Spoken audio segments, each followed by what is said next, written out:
शेतकऱ्यांकडून चूक काय होते की शेतकरी सकाळी पाणी चालवतात, काही शेतकरी संध्याकाळी पाणी चालवतात. पण या दोन्ही चुकीच्या पद्धती. पिकाला पाणी का लागतं तर हे पहिले समजून घेतलं पाहिजे शेतकऱ्यांनी. आपण जे पोटेन्शियल म्हणतो म्हणजे कलिंगड पिकातून आपल्याला पोटेन्शियल समजा 30 टनाचं आहे, तर तुम्ही अतिरिक्त पाणी दिल्यामुळे ते कदाचित 25 वर येईल, 25चं 20 वर येईल, 20चं 15 वर येईल. तर ही शक्यता घडू शकते. आणि मग शेतकऱ्यांना वाटतं मी कॅल्शियम वापरतोय, मी बोरॉन वापरतोय तरी माझं फळ कंट्रोल पडतं. होत. तर ते फळ फुटण्याची जी समस्या आहे ती पण टाळायची असेल तर पाणी नियंत्रणात देणं गरजेचं आहे. क्रॉप कव्हर जे आहे ते शेतकरी वापरतात, म्हणजे ते क्रॉप कव्हर वापरणं गरजेचं आहे, त्याचा काय फायदा आहे? कलिंगड लागवडीपासून म्हणजे बी लागवड केली किंवा रोप पुनर्लागवड केली तर तिथपासून तर फुलं येण्यापर्यंत आपल्याला ते कव्हर त्या पिकावर ठेवायचे.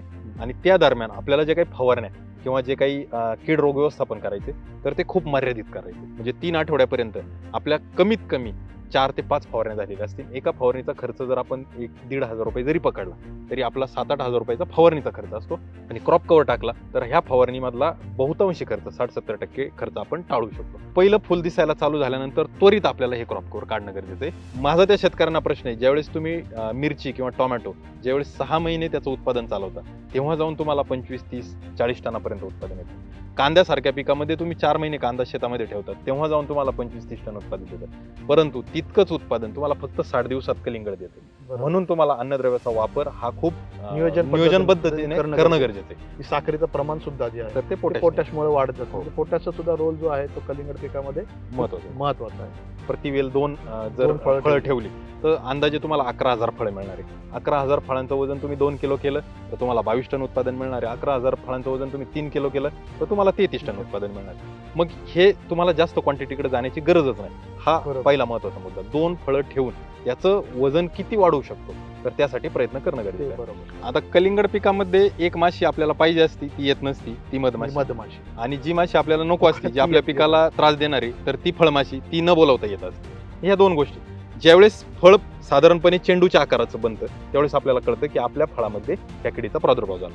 तोपर्यंत बहुतांशी कालावधी निघून गेलेला असतो आणि आपल्याकडे जर सेटिंग 2 किंवा त्यापेक्षा जास्त फळांचं नसेल तर आपल्याला मोठ्या प्रमाणात हा लॉस होऊ शकतो. फळ पोसण्याच्या अवस्थेत जर असेल तर ती आकस्मिक मर असण्याची शक्यता जास्त आहे. आणि सुरुवातीच्या अवस्थेत असेल तर बुरशीजन्य किंवा जीवाणूजन्य ही समस्या असू शकते. याला एक प्रतिबंधात्मक आम्ही जे व्यवस्थापन सांगतो की तुम्ही कलिंगड लागवड केल्यानंतर 20 दिवस, कलिंगड लागवड केल्यानंतर 40 दिवस आणि कलिंगड लागवड केल्यानंतर साधारण 60 दिवस जे बियाणी लागवड करतात आणि जे रोपानी करतात त्यांना 15, 30 आणि 45 दिवस या 3 टप्प्यांमध्ये आपण जैविक व्यवस्थापन स्लरीच्या माध्यमातून करायला सांगतो. व्हायरसचं नियंत्रण करता येऊ शकतं का? नमस्कार शेतकरी बंधूंनो, मी AgroStar agro doctor Atul Temgire. माझ्यासोबत आहेत AgroStar agro doctor Tejas Kolhe sir. नमस्ते. शेतकरी बंधूंनो, म्हणजे कलिंगडाच्या शाश्वत आणि चांगल्या उत्पादनासाठी मागील व्हिडिओमध्ये आपण पाहिलं की सेगमेंट किंवा जात कशा पद्धतीने आपण निवड करणं गरजेचं आहे. लागवड जी आहे ती आपल्याला रोपानी करणं गरजेचं आहे की बियाणी करणं गरजेचं आहे हे देखील आपण पाहिलं. त्याचबरोबर बेड असेल किंवा मल्चिंग असेल याचं काय महत्त्व आहे कलिंगडाच्या शाश्वत उत्पादनामध्ये ते देखील आपण पाहिलं. आता आपण ह्या व्हिडिओच्या माध्यमातून आपण पाहणार आहोत की कलिंगड पिकामध्ये जे काही आपण क्रॉप कव्हर, एक नवीन कन्सेप्ट तेजस सर आलेली आहे, त्याचं काय महत्त्व म्हणजे कलिंगडाच्या उत्पादनामध्ये आहे ते आपण जाणून घेणार आहोत. तसंच अन्नद्रव्य व्यवस्थापन असेल, पाणी जे व्यवस्थापन आहे ते कशा पद्धतीने, त्याचा महत्त्वाचा काय रोल आहे का कलिंगडाच्या पिकामध्ये किंवा शाश्वत उत्पादनामध्ये ते आपण जाणून घेणार आहोत. कलिंगड पिकामध्ये काही समस्या आहेत जसे की फळमाशी असेल किंवा व्हायरस असेल, ह्या समस्याबद्दल सुद्धा आपण तेजस सरांकडून या व्हिडिओच्या माध्यमातून अतिशय इत्थंभूत माहिती जी आहे ती आपण घेणार आहोत. तेजस सर, जसं मी आता सांगितलं त्याप्रमाणे की कलिंगड पिकामध्ये आता सर्रास बरेच आपण बघतो की क्रॉप कव्हर जे आहे ते शेतकरी वापरतात. म्हणजे ते क्रॉप कव्हर वापरणं गरजेचं आहे, त्याचा काय फायदा आहे ते जरा थोडक्यात आमच्या शेतकऱ्यांना सांगा. अतुल सर, जसं कलिंगड आधी उत्पादन व्हायचं तर अगदी साध्या जमिनीवर बी लावून म्हणजे जसं काकडीला नियोजन करतो, दुधी भोपळ्याला करतो त्या पद्धतीने व्हायचं. त्यानंतर ट्रेंड चेंज झाला, पैसा मिळायला लागला, चांगलं उत्पादन आणि काय म्हणतो त्याला आपण जे आर्थिक नफा वाढण्यासाठी म्हणून मग स्पर्धा निर्माण झाली. त्यानंतर मल्चिंग आलं. मग जमिनीवर टाकायचं मल्चिंग, ठिबकद्वारे पाणी व्यवस्थापन, तर त्या गोष्टी व्हायला लागल्या. आणि आता हा तिसरा टप्पा म्हणू शकतो आपण त्याला. तर त्याला आपण प्रिसाईज फार्मिंगचा एक भाग समजू शकतो का जिथं तुम्हाला अगदी मोजून मापून तोलून सगळ्या गोष्टी करायच्या. तर ती जी प्रिसाईज फार्मिंग आहे त्यातला हा एक पार्ट झाला की क्रॉप कव्हरचा. क्रॉप कव्हरमध्ये काय की जे आपल्या नॉन ओव्हन बॅग असते तर ते नॉन ओव्हन म्हणजे ना प्लॅस्टिक ना ऑर्गॅनिक, असं दोन्हीचं स्वर्ण मध्य त्या सुवर्णमध्ये टाईपचं एक कव्हर मिळतो. आणि तो कव्हर सफेद रंगाचा आपल्या पिकावर आपण टाकतो. तर तो कलिंगड, मिरची, पपई, टोमॅटो इत्यादी पिकांवर खूप प्रचलित झाले. त्याला कारण काय, की आपल्या या नमूद केलेल्या पिकांमध्ये कीड रोगांची समस्या खूप जास्त आहे, खास करून किडींची. मग कीड येणार कुठून? तर पिकावर तर पहिली कीड नसणार आहे. तर कीड बाहेरून कुठून तरी येणार आहे. मग बरोबर. आपल्या आसपासच्या परिसरामध्ये जर भाजीपाल्याचं प्रमाण कमी असेल, ऊस पीक किंवा अगदी काय म्हणतो बांधावर असणारी जी काही झाडं मोठी असतील, तर अशा ठिकाणी अल्टरनेट होस्ट जो आहे किंवा ज्याला आपण किडींना लपण्यासाठी घर आहे, तर तिथं कीड दडलेली असणार आहे. आणि ज्यावेळेस आपण कलिंगडाची लागवड करू, तर आपल्या पिकावरती येऊ शकते. बरोबर. अशी एक शक्यता आहे. दुसरी शक्यता अशी आहे, की आपल्या शेजारी मिरचीचा प्लॉट आहे, दुसऱ्या शेतकऱ्याचा आहे आणि मिरची शेवटच्या टप्प्यात आहे, टोमॅटो शेवटच्या टप्प्यात आहे. म्हणजे आता ते संपण्याच्या निर्मूलनच मार्गावर. करायचं त्या बरोबर. प्लॉटचं. मग त्या परिस्थितीमध्ये तिथं खूप मोठ्या प्रमाणात किडे आलेले असतील आणि आपलं कलिंगड कोवळं पीक आहे. मग किडीला कधी पण हे पीक आवडेल आणि मग तिकडची किडी इकडे जास्त येऊ शकते. तर असा ज्याला धोका आहे, तर त्यासाठी हे क्रॉप कव्हर वापरणं गरजेचं आहे. गरजेचं आहे. क्रॉप कव्हर पाठीमागे जो होणारा खर्च आहे, मल्चिंग मागे जसा आपण पाहिलं, की एकरी 6,000 10,000 रुपयापर्यंत मल्चिंगचा खर्च व्हायला लागला. काहीसा तसाच खर्च या क्रॉप कव्हरवर पण खर्च व्हायला लागला. परंतु क्रॉप कव्हरचे फायदे काय? तर कलिंगड लागवडीपासून म्हणजे बी लागवड केली किंवा रोप पुनर्लागवड केली, तर तिथपासून तर फुलं येण्यापर्यंत आपल्याला ते कव्हर त्या पिकावर ठेवायचे आणि त्या दरम्यान आपल्याला जे काही फवारण्या किंवा जे काही कीड रोग व्यवस्थापन करायचे, तर ते खूप मर्यादित करायचे. म्हणजे आपल्या ज्या काही फवारण्या या दरम्यानमध्ये तुम्ही एक अंदाज लावला, की पुनर्लागवडीनंतर साधारण 20 दिवसांनी आपल्याला फुल येणार आहे. म्हणजे 3 आठवड्यापर्यंत आपल्या कमीत कमी 4 ते 5 फवारण्या झालेल्या असतील. एका फवारणीचा खर्च जर आपण ₹1,500 जरी पकडला, तरी आपला 7,000-8,000 रुपयाचा फवारणीचा खर्च असतो. तो आपल्याला कन्व्हर्ट करायचा असतो क्रॉप कव्हरकडे आणि क्रॉप कव्हर टाकला, तर ह्या फवारणीमधला बहुतांशी खर्च 60-70% खर्च आपण टाळू शकतो. हा क्रॉप कव्हरचा फायदा आहे. मला एक प्रश्न पडला आणि शेतकऱ्यांना पण एक प्रश्न आहे, की तुम्ही क्रॉप कव्हर टाकल्यानंतर आपण त्यावर फवारणी घ्यायचीच नाही किंवा जर फवारणी घ्यायची असेल तर त्याचा फायदा त्या पिकाला होतो का? क्रॉप कव्हरमध्ये कीड आत प्रवेश करू शकत नाही, इतकेच छोटे होल असतात. आपण बरं. जे काही फवारणी करतो, त्याचे जे काही फवारणीतून जे जाणारे तुषार आहे किंवा रसायने, तर ते पिकावर जातं. त्यामुळे तुम्ही क्रॉप कव्हर टाकल्यानंतर फवारणी ही करू शकता. त्या फवारणीचा फायदा होतो. मग आता याच्यात तंत्रज्ञान काय असतं, की जे पीक वाढीसाठीचे जे काही फवारणी आहेत, म्हणजे उदाहरणार्थ सूक्ष्म अन्नद्रव्य असतील किंवा जे काही आपले पोषक तत्व असतील, जसं की समुद्री शेवाळे, अर्क आहे, तर इत्यादीची फवारणी तुम्हाला वारंवार त्याच्यावर करावीच लागते. फवारणी कोणती वाचते? तर कीड आणि रोग आणि रोगासाठी. किडाची. मग त्यासाठी काय करायचं, की पुनर्लागवड केल्यानंतर किंवा बी लावल्यानंतर ज्यावेळेस आपल्याला क्रॉप कव्हर टाकायचा, क्रॉप कव्हर टाकण्याच्या वेळेला एक आळवणी, त्यामध्ये सिस्टेमिक इन्सेक्टिसाइड आणि सिस्टेमिक फंगिसाइड. सिस्टेमिक मी का म्हणतो? आंतरप्रवाही जर तुम्ही कीटकनाशक किंवा बुरशीनाशक वापरलं, तर ते मुळाद्वारे पूर्ण वेलीमध्ये शोषलं जातं आणि वेलीच्या सर्व पानांमध्ये त्याचा अंश राहतो. त्यामुळे त्याच्यावर होणारा कीड किंवा रोगाचा अटकाव टाळता येतो. मग त्याची एकदा आळवणी केली आणि क्रॉप कव्हर टाकून दिला, तर आपल्याला पुढच्या फवारण्या वाचतात.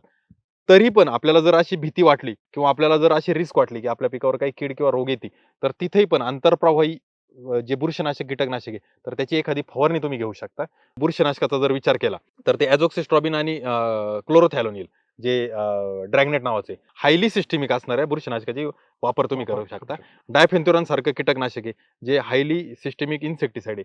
इत्यादी कीटकनाशकांची आपण फवारणी करू शकता आणि आळवणीच्या माध्यमातून असे सिस्टेमिक इन्सेक्टिसाइड, सिस्टेमिक फंगिसाइड जर आपण वापरले, तर आपल्याला जास्त कालावधीसाठी यातून आपलं पीक आपण वाचवू शकतो. दुसरं असं क्रॉप कव्हर टाकल्यामुळे जर थंडीचा पिरियड असेल, तर तिथे एक गरमी म्हणजे त्याला आपण ऊब तयार होते उब, हां. आणि ती ऊब तयार झाल्यामुळे वेल जोमदार वाढतो. तोही क्रॉप कव्हरचा एक ॲडिशनल फायदा होतो.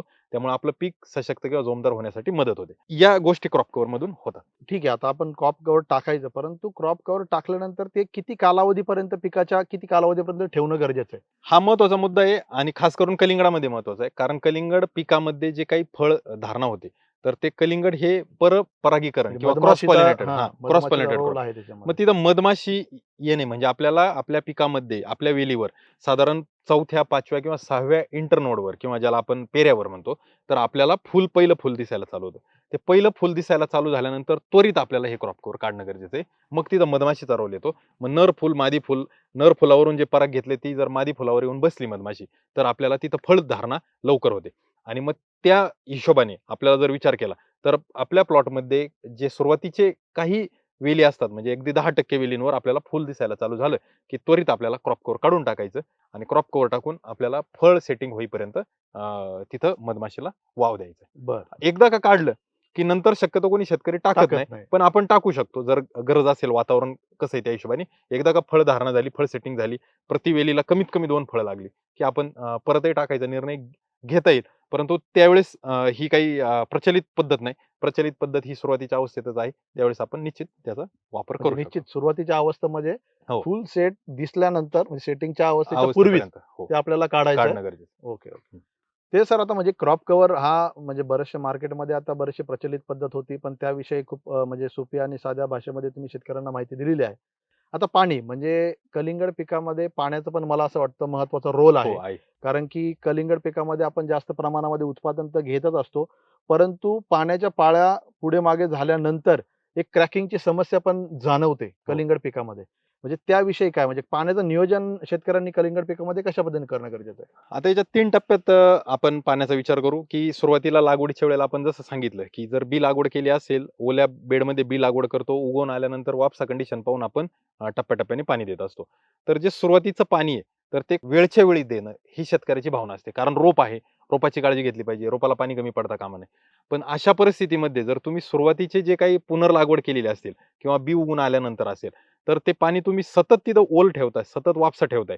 तर ती मुळी तुमच्या पिकाची जास्त वाढणार नाही. म्हणजे पाणी जर आपण तिथं उपलब्ध परिस्थितीत ठेवलं, तर मुळी कष्ट घेणार नाही पाणी शोधण्यासाठी पुढे जाण्याचं. मग जर आपल्याला मुळीचा विस्तार करायचा असेल, तर शेतकऱ्यांना माहिती आहे, की बाजारामध्ये ह्युमिक मिळतं. ह्युमिक आणलं, ह्युमिक वापरलं, की मुळीचा वाढ होते. पण मुळीची वाढ होते म्हणजे ती सफेद मुळीची होते. जी आपल्याला पिकाला बळ देणारी जी मुळी आहे, तर ती जी ज्याला थोडक्यात आपण सोटमुळ म्हणतो. तर त्याची वाढ जर करायची असेल, तर आपल्याला पाणी नियंत्रित देणं गरजेचं आहे. म्हणजे आपण ठिबक बसवल्यानंतर वापसा कंडिशन मेंटेन करायची. काही तासांसाठी, अगदी पूर्ण दिवसभरासाठी मी नाही म्हणणार, पण काही तासांसाठी 4 तास, 6 तास आपल्याला तिथं पाण्याचा थोडासा ताण द्यायचा आहे. देणं गरजेचं आहे. जेणेकरून ती मुळी प्रयत्न करेल आणि मुळीचा विस्तार जास्त होईल. जितका मुळीचा विस्तार जास्त, तितकं आपल्या वेली सशक्त बनतील. त्या वेलीमध्ये मरची समस्या कमी येईल आणि त्या वेली आपल्याला शेवटपर्यंत फळ पोहोचवण्यासाठी मदत करतील. तर हा झाला पहिला टप्पा म्हणजे पुनर्लागवड किंवा वेल सेट होत असताना बी उगून आल्यानंतर पाण्याचं व्यवस्थापन. आता दुसरा टप्पा फुलोरा अवस्थेनंतर ज्यावेळेस फळ सेट होत असतं, त्यावेळेस एक पाण्याचं आपल्याला शेड्यूल ठरवायला लागतं. मग त्यावेळेस आपल्याला पाण्याच्या शेड्यूलमध्ये जास्त तफावत करता येत नाही. कारण जे फळ क्रॅकिंगची तुम्ही समस्या बोलले, तर शेतकऱ्यांकडून चूक काय होते, की शेतकरी सकाळी पाणी चालवतात, काही शेतकरी संध्याकाळी पाणी चालवतात. पण या दोन्ही चुकीच्या पद्धती. पिकाला पाणी का लागतं? तर हे पहिलं समजून घेतलं पाहिजे शेतकऱ्यांनी. पिकाच्या पानांमध्ये जी पर्णरंध्र असतात किंवा ज्याला हरित लवक म्हणतो, तर सूर्याचा जो काही प्रकाश येत असतो, सूर्यप्रकाशाच्या सानिध्यात येऊन ती हरित लवक पिकाचं अन्न तयार करत असतात. म्हणजे पिकाचं जे काही स्वयंपाकगृह आहे, तर ते त्याचं पाणी. त्या स्वयंपाकगृहासाठी आपल्याला घरात स्वयंपाकासाठी किती पाणी लागतं? तर आपल्या घराच्या वरती 1000 लिटरची पाण्याची टाकी, 1000 लिटर मधले 900 लिटर तर आपण स्वयंपाकाला वापरत नाही. आपण फक्त स्वयंपाकासाठी लागणारं जे पाणी आहे, 20 लिटर, 40 लिटर, 50 लिटर आपल्याला लागतं. तसंच पिकाचे तुम्ही जे काही पाणी देता, तुमचं ठिबक समजा एका ड्रिपरची कॅपॅसिटी 2 लिटरची किंवा 4 लिटरची तुम्ही जे पाणी देता, तर त्या पिकाला किती लागते? स्वयंपाक बनवण्यासाठी किंवा अन्न निर्मितीसाठी तेवढंच पाणी पीक घेतं. बाकीचं पाणी त्या पर्णरंध्रामधून बाहेर काढतं. जसं आपल्या त्वचेला जे घाम येण्यासाठी जे जागा ठेवलेली किंवा ज्याला आपण होल ठेवलेली, तसंच पिकाच्या पानांना असतात. स्टोमॅटा म्हणतो त्याला. त्यातून ते पाणी बाहेर जात असतं. मग तुम्ही अतिरिक्त पाणी दिलं, तर ते पाणी बाहेर काढणं हे एक त्याचं काम अतिरिक्त वाढतं आणि जेवढं पाणी त्याला अन्न निर्मितीसाठी लागतं, तेवढंच पाणी ते ठेवतं. मग अन्न निर्मितीसाठी लागणारच पाणी तुम्ही त्याला द्यायचं असतं. म्हणजे त्या पिकाला आवश्यकतेनुसार किंवा गरजेनुसार पाणी द्यायचं असतं. अतिरिक्त पाणी जर दिलं, तर ते पाणी बाहेर टाकण्याची जी काही त्याची एनर्जी वाया जाते किंवा त्याची शक्ती जी, तर ती क्षय होते आणि त्यात तुमच्या पिकाचं उत्पादन घटत असतं. म्हणजे जे पोटेन्शियल आहे, आपण जे पोटेन्शियल म्हणतो म्हणजे कलिंगड पिकातून आपल्याला पोटेन्शियल समजा 30 टनाचं आहे, तर तुम्ही अतिरिक्त पाणी दिल्यामुळे ते कदाचित 25 वर येईल, 25चं 20 वर येईल, 20चं 15 वर येईल. तर ही शक्यता घडू शकते. त्यामुळे मर्यादित पाणी द्यायचं. अतिरिक्त पाणी दिल्यामुळे दुसरा लॉस काय होतो, की तुम्ही पाण्यासोबत अन्नद्रव्य देत असता. ती अन्नद्रव्य जमिनीत लीच होत जातात. म्हणजे जमिनीत खालच्या थरात जातात, वरच्या थरात राहत नाही. आपली कलिंगडाची मुळी ही काही खोलवर जात नसते. टोमॅटो सारखी, मिरची सारखी. ती वरच्या थरात असते. वरच्या थरात अन्नद्रव्य राहण्यासाठी पाणी पण आपल्याला मर्यादित किंवा नियंत्रित स्वरूपात द्यायला लागतं. त्यातही पण तुम्ही मल्चिंग केलंय. मल्चिंग केलंय म्हणजे तुमच्या जमिनीतून जे पाणी बाहेर पडणार आहे, जेवढं वेली त्याच्या टोमॅटोमधून किंवा पर्णरंध्रामधून जेवढं पाणी बाहेर टाकणार आहे, तेवढंच पडणार आहे.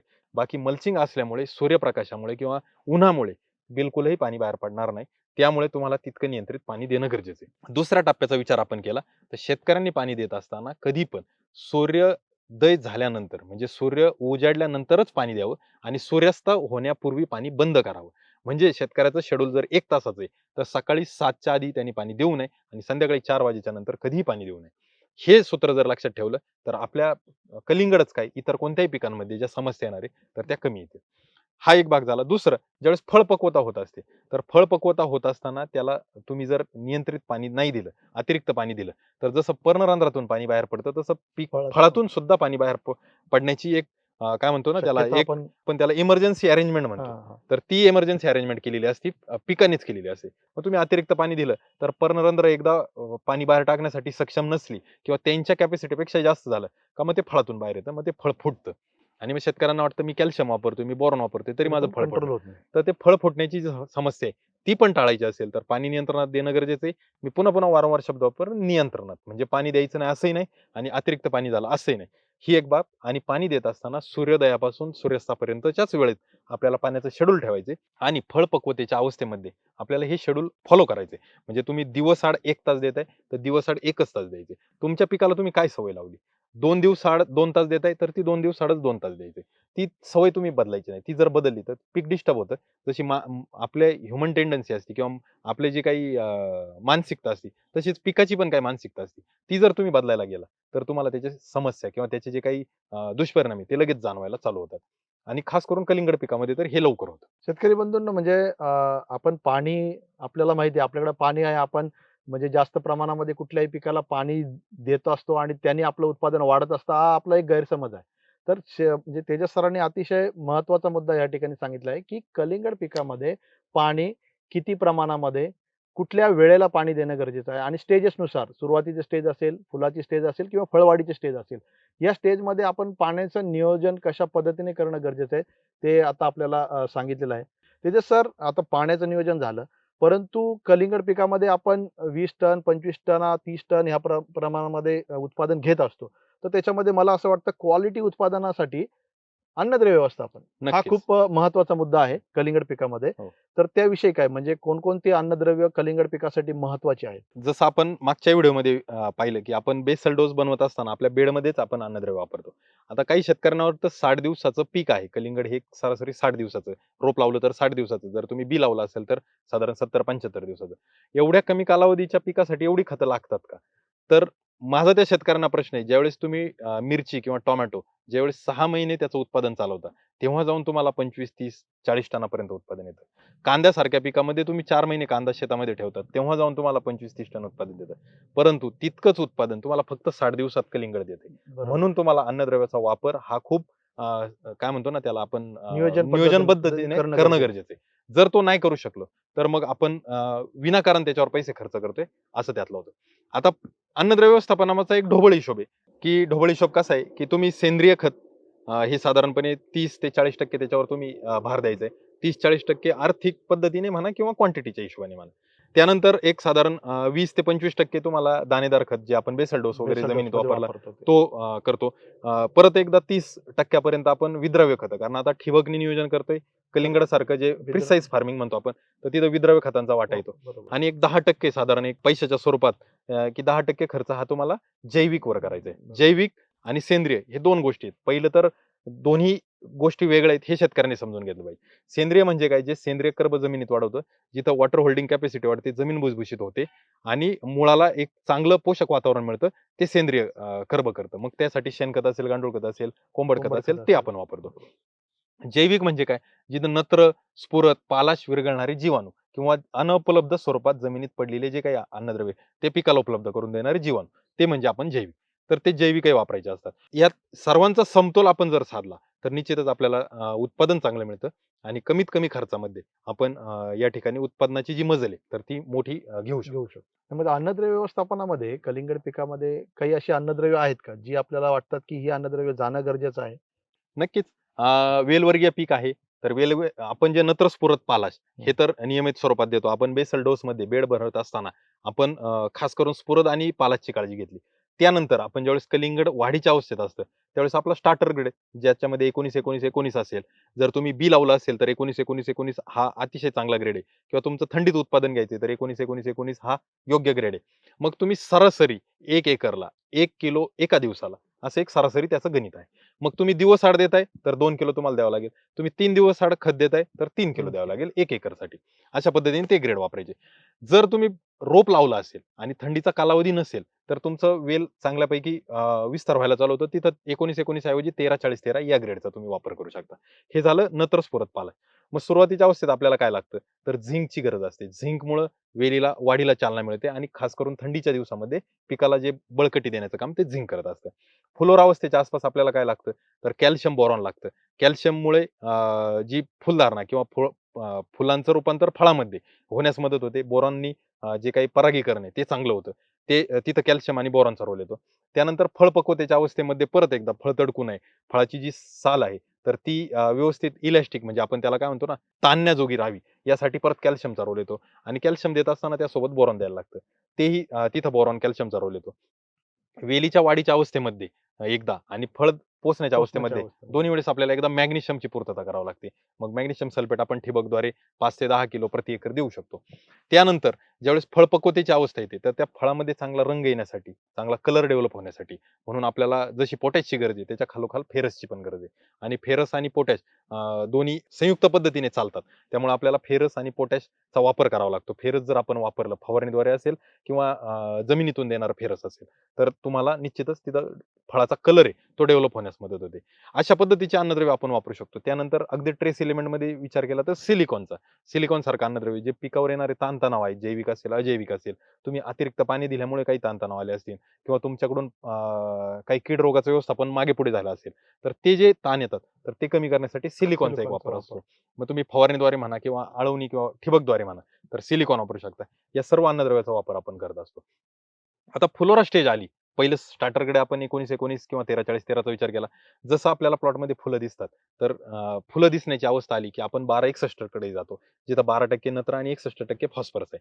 12-61 देण्यामागचा उद्देश असा, की आपल्याला नत्र कमी करायचं आहे आणि वेलीचा विस्तार वाढून फुलांची सेटिंग करायची.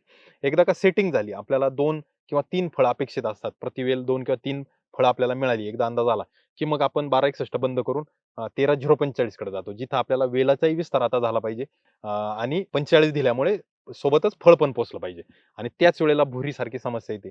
मग ती टाळण्यासाठी पोटॅशची पोटॅशची गरज. जी मात्रा आहे ती वेलीमध्ये जर चांगली राहिली तर भुरीची समस्या येणार नाही. आणि शेवटच्या टप्प्यामध्ये अगदी शेवटच्या टप्प्यात आपण 0-52-34 आणि 0-0-50 या दोन्हींचा विचार करू शकतो. जिथं आपल्याला फळपक्वता ही महत्त्वाची असते. तर हे जे ग्रेड आहेत तर हे पिकाची आवश्यकतेनुसार बनवलेले आहेत आणि त्यानुसार आपल्याला ते वापरणं गरजेचं आहे. जर तुम्ही सुरुवातीला 12-61 लवकर वापरले तर आपल्या पिकाचा वेलीचा विस्तार म्हणावा इतका होणार नाही आणि मग त्याच्या समस्या तुम्हाला पुढे येतील. 19-19 जास्त कालावधीसाठी चालवलं तर जे फळांची सेटिंग आहे ती जमिनीकडे जमिनीच्या जवळ न होता वेलीपासून लांब-लांब होईल.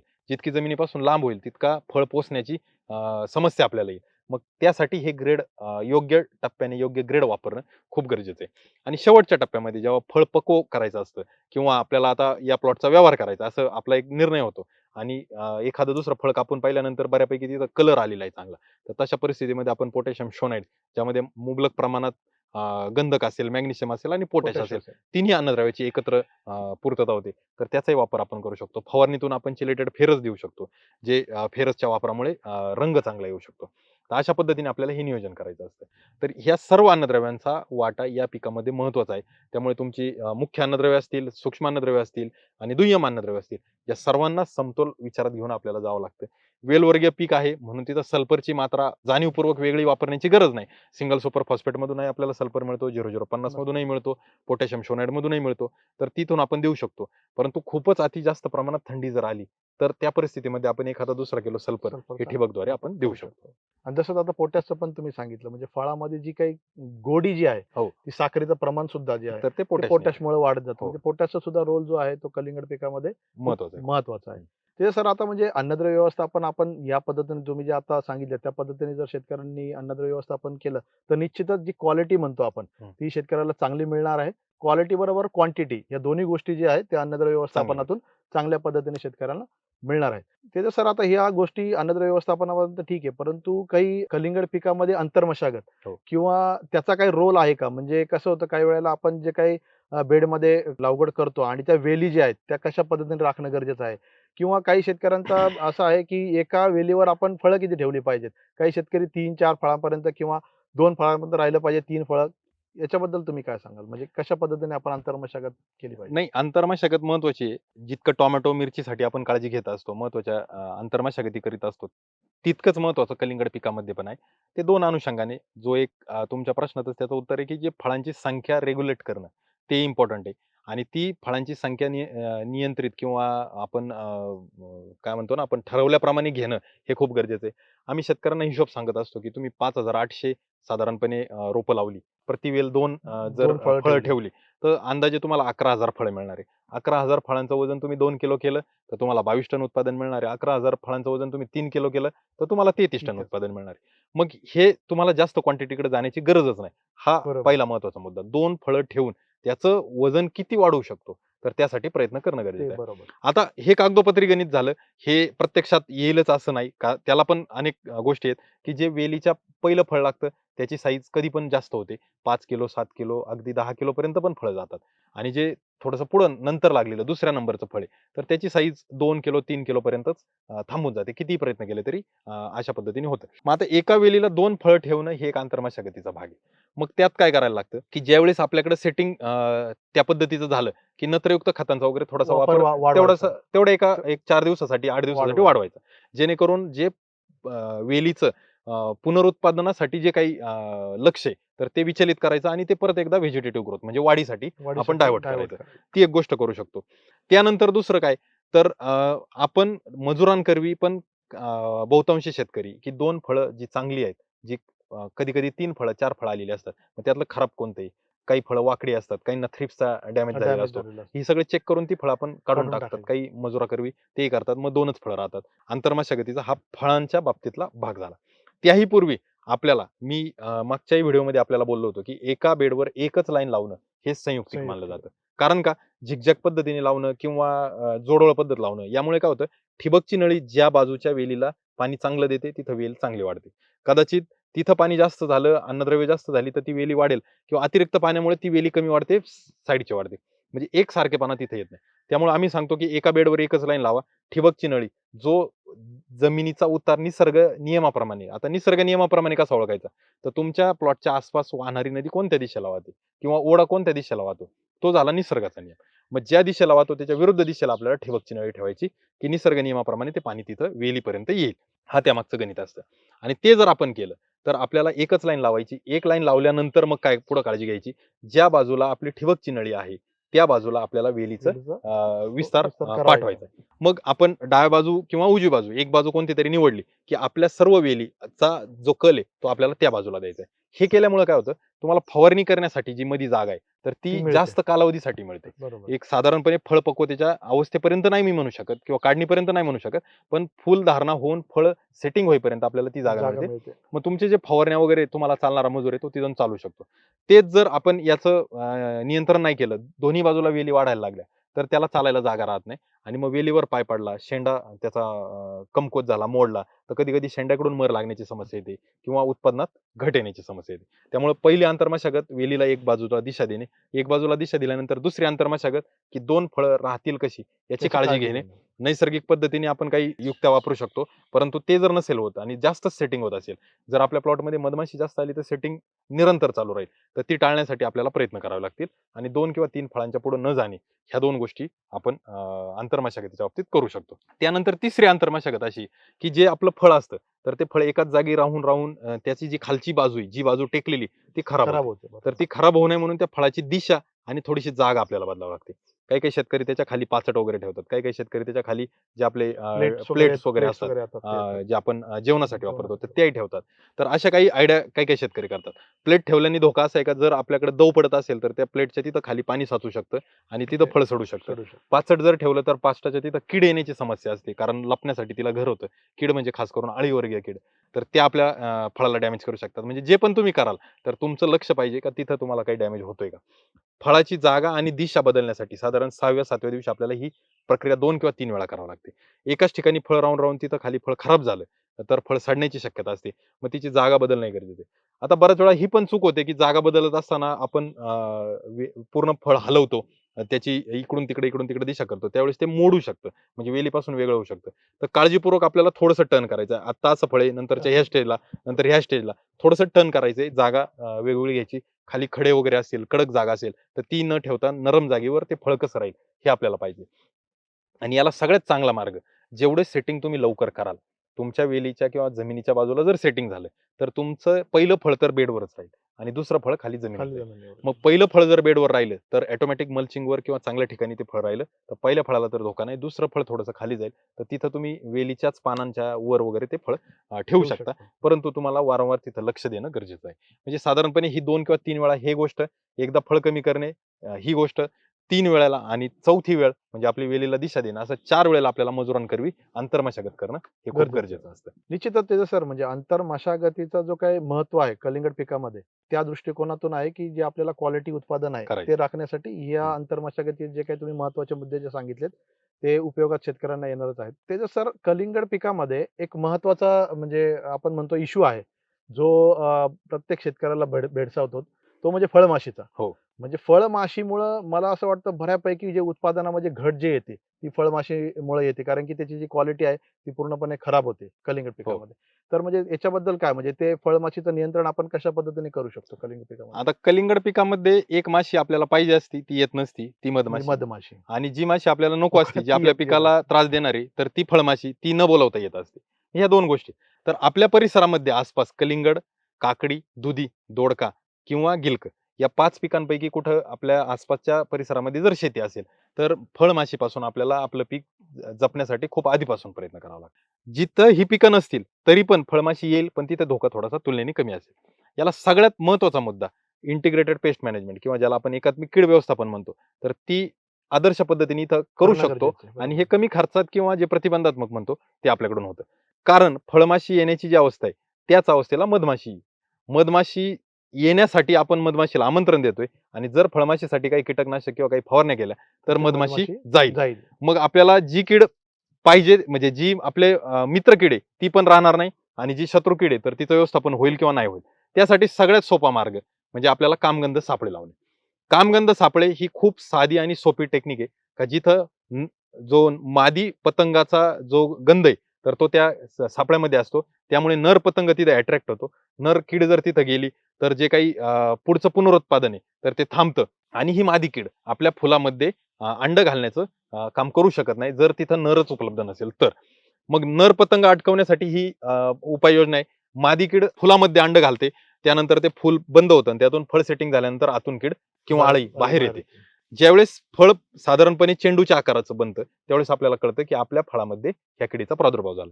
तोपर्यंत बहुतांशी कालावधी निघून गेलेला असतो आणि आपल्याकडे जर सेटिंग 2 किंवा त्यापेक्षा जास्त फळांचं नसेल, तर आपल्याला मोठ्या प्रमाणात हा लॉस होऊ शकतो. त्यामुळे काळजी घ्यायची की ज्या वेळेस आपल्याला प्लॉटमध्ये फूल येण्याची अवस्था असेल, त्याच्यापूर्वीच प्लॉटमध्ये सुरुवातीला 2 ते 3 कामगंध सापळे फळमाशीचे लावणं गरजेचं आहे. त्यानंतर ज्यावेळेस फूल येईल, त्यावेळेस परत 3 सापळे नवीन लावणं गरजेचं आहे. असे 6 सापळे आपल्या प्लॉटमध्ये जागोजागी लावणं म्हणजे आपल्याला एकरी खूप 6 सापळे आपले एकरी 6 गरजेचे सापळे आहेत. लावणं. ह्या सापळ्यांमधलं जे काही गंध आहे, तर त्याची जी काही काम करण्याची पद्धत आहे, ती साधारण 15 दिवस टिकते. तर 15 दिवसांनी पहिल्या 3 सापळ्याचं 15 दिवसांनी आणि दुसऱ्या 3 सापळ्यांचं परत पुढच्या 15 दिवसांनी आपल्याला तो ल्युअर मधला तो बदलणं गरजेचं आहे. तो ल्युअर बदलतानाही खूप काळजी घ्यावी लागते. त्याला डायरेक्ट कॉन्टॅक्ट करून चालत नाही. कॅरी बॅगमध्ये वगैरे हात लावून आपण तो ल्युअर बदलतो. आणि ज्या काही रासायनिक कीटकनाशकांच्या आपण फवारण्या घेतो, त्या फवारणी करत असताना त्या सापळ्याच्या आसपासची जागा आपल्याला चुकवायला लागते.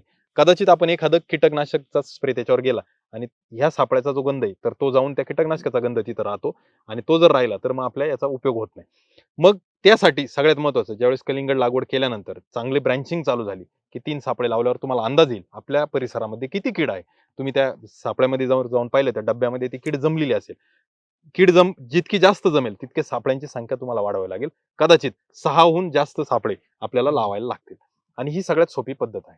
आता रासायनिक पद्धतीत जर तुम्ही गेला, तर जे अळीवर्गीय कीटकनाशक आहे, तर त्या कीटकनाशकामध्ये गूळ किंवा एखादं ज्यामध्ये गोड असा वास आहे, म्हणजे जे आपलं फ्लोरोफिक सारखं म्हणजे प्रोटीन हायड्रोजिलेट बेस प्रॉडक्ट आहे, तर त्याचा जर तुम्ही वापर केला, तर त्या गोड वासामुळे ती माशी तिथे आकर्षित होते आणि जे रसायन आपण वापरले त्यातून ती नष्ट होते. परंतु कीटकनाशक किंवा रासायनिक उपाययोजना करत असताना मधमाशीला धोका आहे, तर त्यासाठी आपल्याला हे नियोजन प्रतिबंधात्मक सापळ्याच्या माध्यमातून करणं करणं गरजेचं आहे. गरजेचं आहे. निश्चितच आता म्हणजे फळमाशीच्या नियंत्रणामध्ये जे काही एकात्मिक म्हणजे कीड व्यवस्थापना मध्ये की तो जो सापळा आहे त्याची लावण्याची वेळ हं. हा खूप महत्वाचा महत्वाचं. मुद्दा मला हं, जाणवला, हं. की ती जी वेळ आपण जर चुकवली तर त्याचा नंतर लावून काही उपयोग उपयोग होणार होणार नाही आणि जे नुकसान आपल्या कलिंगड पिकामध्ये होणार आहे ते होणारच आहे. हो. त्याच्यामुळं ते काही कामगंध सापळे जे काही साहेबांनी सांगितले त्याची लावण्याची जी वेळ आहे ती शेतकरी बंधूंनी जाणून घेतली पाहिजे आणि निश्चितच त्याच वेळेला त्याचा जर उपयोग केला तर निश्चितच जे काही फळमाशीचं नियंत्रण आहे ते आपण करू शकतो.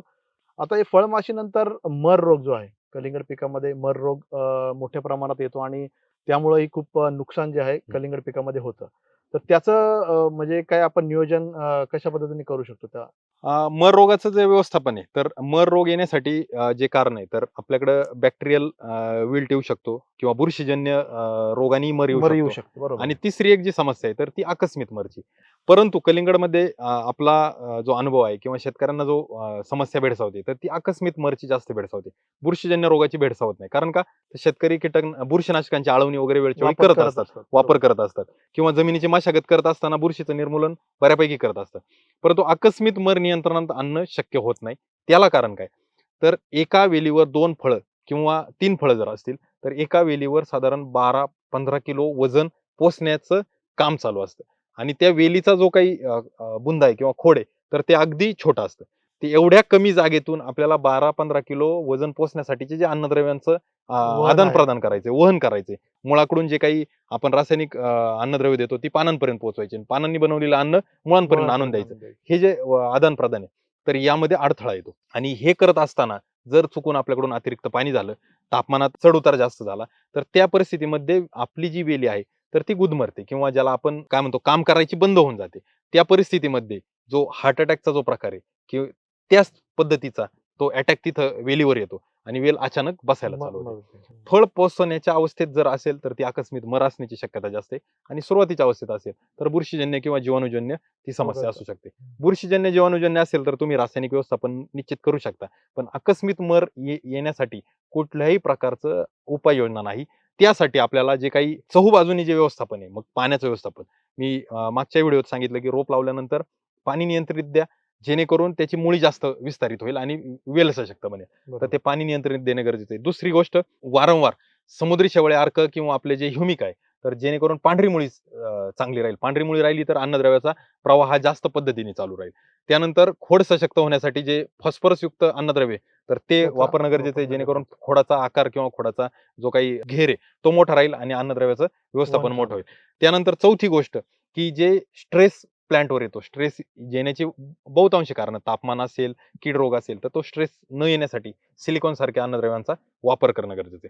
तर या सर्व बाजूंचा आपण टप्प्याटप्प्याने मेळ जर साधला, तर आपल्याला मर रोगापासून आपली वेली वाचवता येते.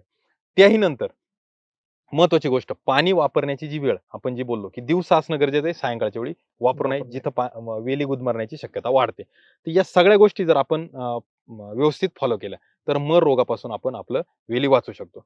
याला एक प्रतिबंधात्मक आम्ही जे व्यवस्थापन सांगतो, की तुम्ही कलिंगड लागवड केल्यानंतर 20 दिवस, कलिंगड लागवड केल्यानंतर 40 दिवस आणि कलिंगड लागवड केल्यानंतर साधारण 60 दिवस. जे बियाणी लागवड करतात आणि जे रोपानी करतात त्यांना 15, 30 आणि 45 दिवस.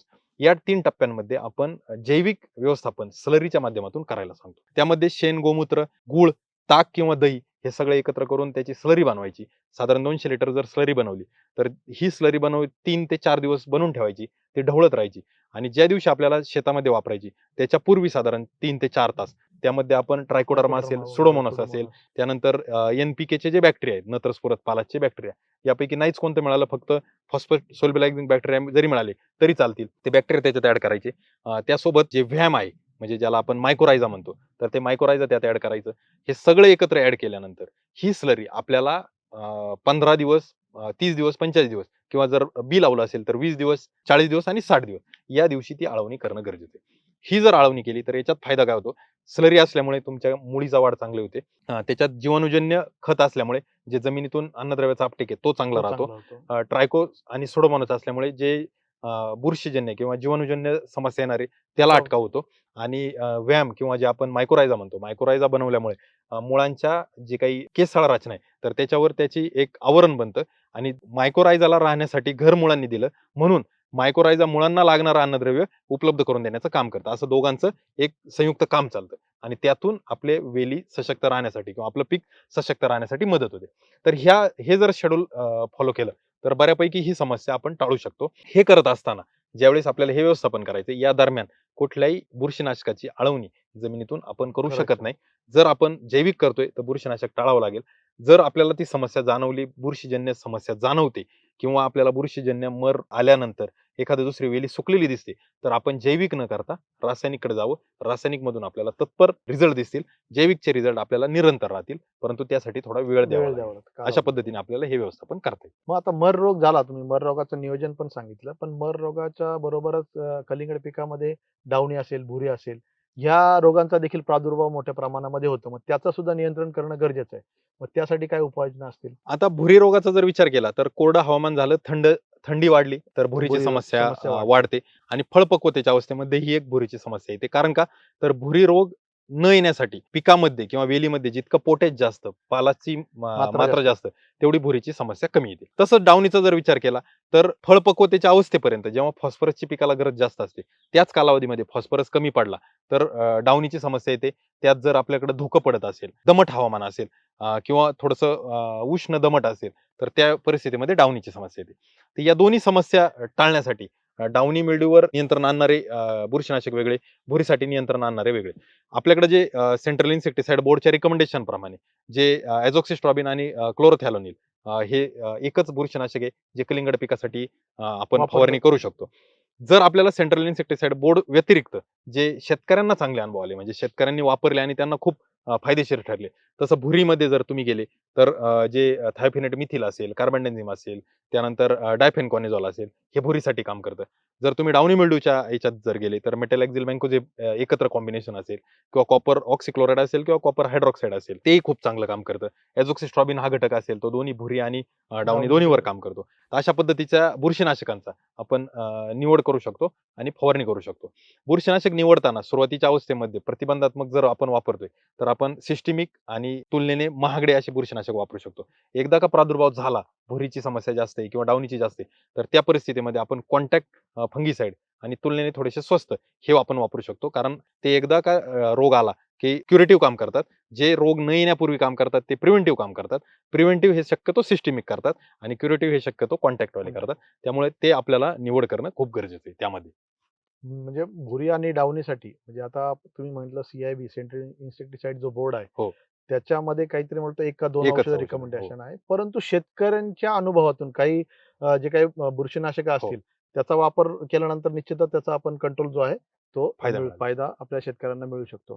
त्याच्यात सर आता रोग आपण पाहिले, परंतु कलिंगड पिकामध्ये व्हायरस ही एक समस्या आहे. हो. जी सुरुवातीपासून जर आली, तर आपलं जे काही पीक आहे, की जे उत्पादन आहे, ते बऱ्यापैकी आपलं शेतकऱ्यांना कमी मिळतं. हो. तर ते व्हायरसचं नियंत्रण करता येऊ शकतं का? आणि येऊ शकत असेल तर त्याच्यामध्ये काय उपाययोजना आहेत? म्हणजे कशा पद्धतीने आपण करू शकतो? व्हायरस बद्दल आधी खूप सविस्तर आम्ही बोलत होतो आणि शेतकऱ्यांना व्हायरस बद्दल समजून सांगायला लागायचं. परंतु गेला जो कोविडचा कालावधी गेला, सगळ्यांनी व्हायरसचा अनुभव घेतला, घेतला बरोबर की आहे. कोविडमध्ये जे काही एकदा का कोविड झाल्यानंतर त्याला नियंत्रण नाही. प्रतिबंध म्हणून लस जी आली होती, सर्वांनी ती लस घेतली. कारण ज्याला त्याला माहित होतं, की याला नियंत्रण नाही, याला लस किंवा ज्याला प्रतिबंध आहे, तो करणे. तोच करणं गरजेचं आहे. तेच आपल्या पिकांच्या बाबतीत होतं. मग ते मिरचीचा व्हायरस असेल, टोमॅटोचा असेल, कलिंगडाचा असेल, जे पण पिकं आहेत, तर त्यांना व्हायरस येण्यापूर्वी अटकाव करणं गरजेचं आहे. व्हायरस येण्याचं कारण काय? तर कोणताही कीड किंवा कोणतीही रोग पिकामध्ये का येते? तर त्याला 3 बाबी जुळायला लागतात. एकतर ती कीड तिथं असणं, त्या किडीचं जे काही अंश म्हणतो आपण, म्हणजे त्या किडीचं किंवा त्या रोगाचे काही बीजाणू किंवा त्याची एखादी पिढी तिथं असणं. दुसरं त्याला वातावरण. वातावरण, अनुकूल वातावरण मिळणं आणि तिसरं त्या किडीला जगण्यासाठी किंवा त्या किडीला तिचं जीवनमान पूर्ण करण्यासाठी तिथं होस्ट म्हणजे ज्याला आपण घर ते असणं. तर ह्या 3 गोष्टींचं जर जुळून आल्या तरच तिथं आपल्याकडे कीड किंवा बुरशी येते. मग आता आपल्याही कुटुंबात आपण पाहतो, की काही व्यक्ती असतात, की ज्यांना आजार कधी येत नाही आणि काही व्यक्ती असतात, की ज्या वारंवार आजारी पडत असतात. मग हा ज्याच्या त्याच्या इम्युनिटीचा भाग आहे. मग ती इम्युनिटी पिकामध्ये पिकाची इम्युनिटी कशी? त्या इम्युनिटीसाठी तुम्ही अन्नद्रव्य व्यवस्थापन कसं करता? तुम्ही पाण्याचं व्यवस्थापन कसं कसं करता? करता बरोबर. पिकाला तुम्ही कशा पद्धतीने सशक्त ठेवता. तर त्यावर हे सगळं अवलंबून असतं आणि व्हायरसला बिलकुल नियंत्रण नाही. व्हायरस येऊ नये म्हणून प्रतिबंध करणं खूप गरजेचं आहे आणि व्हायरसचा जो प्रसार आहे, तर रस शोषक किडी खास करून पांढरी माशी असेल किंवा मावा कीड असेल, तर ही करत असते. त्याच्यामार्फत तर त्यामार्फत होत असतं. म्हणून तुम्हाला मावा कीड किंवा पांढरी माशी या किडींचा प्रतिबंध करणं. मग ते अळवणीच्या माध्यमातून काही सिस्टमिक इन्सेक्टिसाइड वापरणं किंवा फवारणीद्वारे काही कीटकनाशक वापरणं हे तुम्हाला करणं गरजेचं असतं आणि त्यातून तुम्ही हा व्हायरस टाळू शकता. बरं आणि आता व्हायरस बद्दल अजून एक गोष्ट महत्वाची आहे, की जे आपण रोप आणतो, हो. त्या रोपामार्फत देखील आपल्या म्हणजे ह्याच्यामध्ये प्लॉटमध्ये व्हायरस येऊ शकतो का? बियातून रोपातून व्हायरस येणार नाही. नर्सरीमध्ये ज्यावेळेस तुम्ही रोप खरेदी करता, तर त्यावेळेस तुम्हाला तिथं व्हायरस जर जाणवला, नर्सरीमध्ये जर मावा किंवा जी रस शोषक कीड, पांढरी माशी हे जर नियंत्रणात नसेल, तर तिथं व्हायरस स्प्रेड होऊ शकतो. परंतु बियातून आणि रोपातून व्हायरस येत नाही. व्हायरस हा किडीमार्फतच पसरला जातो. त्यामुळे आपल्याला कीड नियंत्रण किंवा किडीचं प्रतिबंध करणं खूप करणं गरजेचं आहे. आणि चांगल्या ठिकाणच्या नर्सरीत चांगल्या मॅनेजमेंट खाली जर रोपं बनवली असतील, तर कदाचित आपल्याला तिथून व्हायरस येण्याची संभावना ही कमीच राहील. आपल्या मुख्य शेतामध्ये आल्यानंतर ती संभावना वाढते. त्यासाठी आपण शोषक किडींच्या व्यवस्थापनावर खूप काळजी घेणं गरजेचं आहे. निश्चितच शेतकरी बंधूंनो म्हणजे कलिंगड पिकाच्या शाश्वत उत्पादनासाठी जे काही आज या व्हिडिओच्या माध्यमातून आपण 5-6 मुद्द्यांना हात घातलेला आहे. त्याच्यामध्ये महत्त्वाचं म्हणजे आपलं अन्नद्रव्य व्यवस्थापन असेल, पाणी व्यवस्थापन असेल, रोग कीड व्यवस्थापन असेल, व्हायरस ही जी काही महत्त्वाची समस्या आहे कलिंगड पिकामध्ये त्याचं नियंत्रण कशा पद्धतीने करणं गरजेचं आहे. फळमाशी ह्या ह्या किडीचं नियंत्रण आपण कशा पद्धतीने करणं गरजेचं आहे. या सर्व गोष्टींची इत्थंभूत माहिती जी आहे ते तेजस सरांकडून आपण घेतलेली आहे. तर शेतकरी बंधूंनो अशा प्रकारची किंवा ही माहिती जर तुम्हाला आवडली असेल, निश्चितच या व्हिडिओला तुम्ही कमेंट करून आम्हाला कळवा, की ही माहिती तुम्हाला कशी वाटली. ही जर माहिती तुम्हाला आवडली असेल, जे कलिंगड करणारे जे काही शेतकरी आहेत, त्यांना ही माहिती तुम्ही शेअर करा. हा आमचा चॅनल म्हणजे ह्या अशा काही नवीन-नवीन गोष्टी किंवा नवीन पिकाविषयी जे काही नवीन तंत्रज्ञान जे आहे, ते तुम्हाला जाणून घ्यायचं असेल, तर आमच्या ॲग्रोस्टार YouTube चॅनलला सबस्क्राईब करा. जेणेकरून त्याचं जे नोटिफिकेशन आहे, तुम्हाला वेळोवेळी येत राहील. धन्यवाद शेतकरी बंधू.